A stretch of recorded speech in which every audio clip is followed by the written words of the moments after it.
Go. Hi, my name is Allie McNamee, and welcome to my TED Talk on why millennials are the most anxious generation. First, we should start with the basics. What is anxiety disorder? Anxiety is a healthy, generalized state of apprehension. It becomes abnormal when it's out of proportion to the reality of threat, or it comes out of nowhere. Anxiety can be characterized by many symptoms that cut across three domains: physical, behavioral, and cognitive. Some physical features include jumpiness, jitteriness, trembling or shaking, tightness in the pit of the stomach or chest, heavy perspiration, sweaty palms, lightheadedness or faintness, dryness of the mouth or throat, shortness of breath, heart pounding or racing, cold fingers or limbs, upset stomach or nausea. Behavioral features can include avoidance behavior, clinging or dependent behavior, and agitated behavior. Cognitive features include worry, nagging, a sense of dread or apprehension about the future, preoccupation or keen awareness of bodily sensations, fear of losing control, thinking the same disturbing thoughts over and over again, jumbled or confused thoughts, and difficulty concentrating. Now let me tell you about an example of anxiety that I've had recently. I had an interview at MIT as a graduate assistant.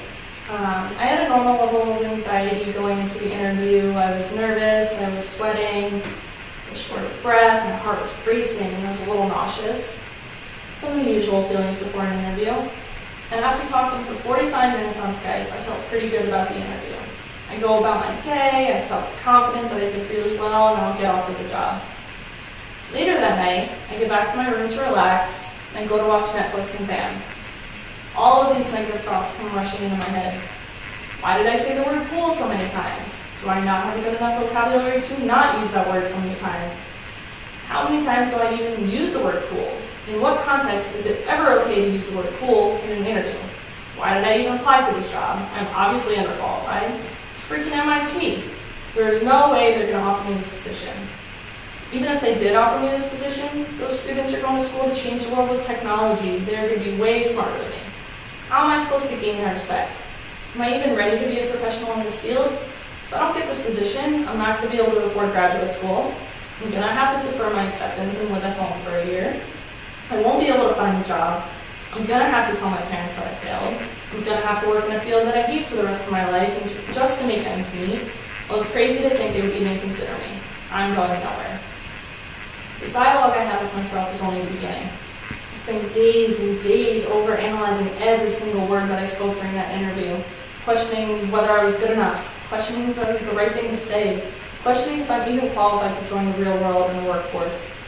Days and days of sleepless nights and being awoken by this awful feeling of fear that every single word I spoke during that interview was stupid and unnecessary, until I finally got the email offering me this position. I spent days tearing myself down, all for nothing.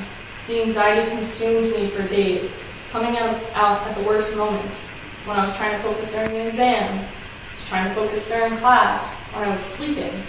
I was reminded constantly of these disturbing thoughts that I had no evidence to back up, except for the constant anxiety telling me it was all true. Now imagine that, going day by day, having this voice inside your head telling you that you're not good enough, like just thinking over and over again, was that the right thing to say? Did I embarrass myself? Just people are living with constant fear and worrying that they are not good enough and that everything they say is just going over someone's head, feeling that they're not attached to the real world.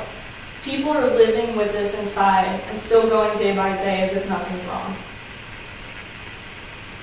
Now enough about me. To date, research illustrates that poor mental health is associated with material disadvantage and unemployment, income, debt, educational attainment, and parental education.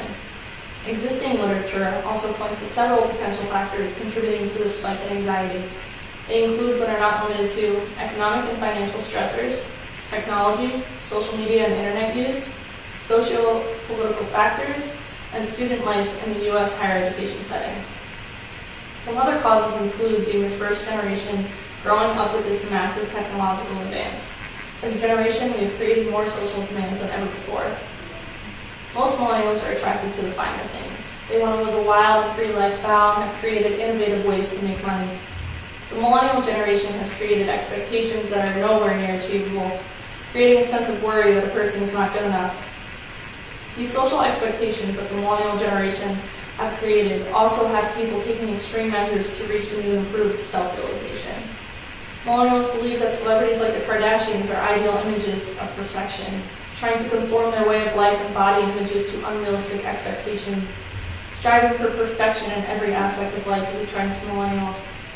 While body image is a huge part of millennials' unrealistic expectations, education and economic value is a massive stressor to millennials as well.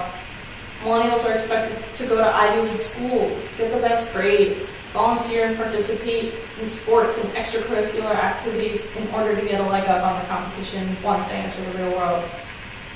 Millennials also have an immense pressure coming from their parents and older generations. They need to be the most educated, have the best jobs, make the most money while balancing a healthy home life.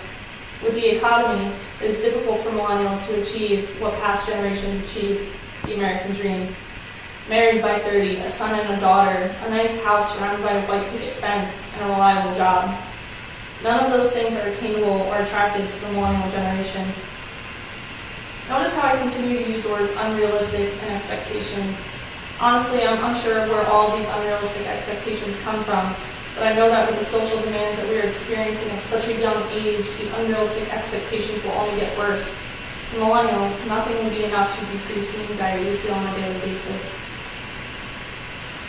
Research shows that nearly 34% of U.S. adults ages 18 to 64 will develop an anxiety disorder at least once in their lifetime. Data also reveals that anxiety disorders are the most common mental disorders among today's adolescents in the U.S., with approximately 32% of 13 to 17-year-olds having met criteria for an anxiety disorder at least at one point in their lives.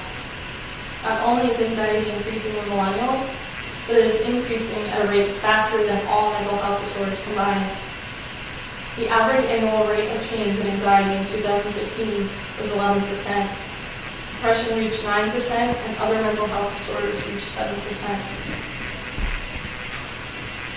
Treatments, coping mechanisms, and approaches to anxiety are vast, and many take time and work to control and decrease a person's anxiety. Systematic desensitization is a gradual process where clients learn to handle the excessive stimuli produced by anxiety while remaining relaxed. Millennials with anxiety can use this approach to gradually find the stressors of their anxiety and find new ways to cope with them in a safe environment. Gradual exposure in this approach, where individuals with specific phobias can confront the objects or situations they fear. For example, a millennial who has specific phobias to social interactions or interviews can safely confront their fear and try to work through their anxiety. At the end of the day, millennials are the most anxious generation because of the immense unrealistic expectations past, current, and possible future generations put on us to create a better world. Thank you.